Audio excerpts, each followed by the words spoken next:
I was working in a line barn, eating beans and hay. The boss a-kicking my stern every night and every day.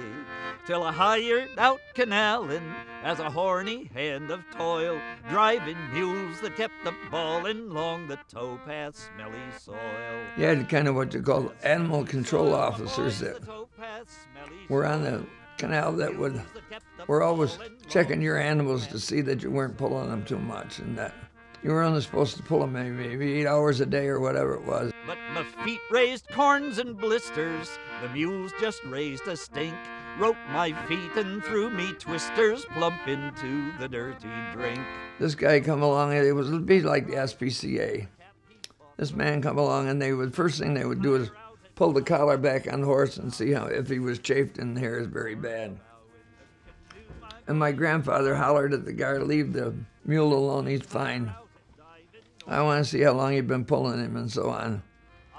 So they would keep records, on board the boat when he last changed mules. So my grandfather told the guy, "Leave him alone." And the guy didn't listen to him, so my grandfather got a pole of what they called a pike on board the boat there. And of course the canal was only about 4 foot deep. Put it in the canal, and he pole vaulted from the boat over onto the land. And he was so upset with the guy, he kind of throttled him a little bit. Consequently, the guy went and had my arrest warrant for my grandfather.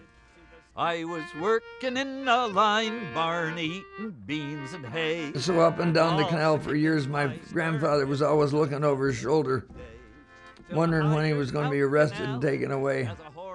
It bothered him so long that he finally went and turned himself in.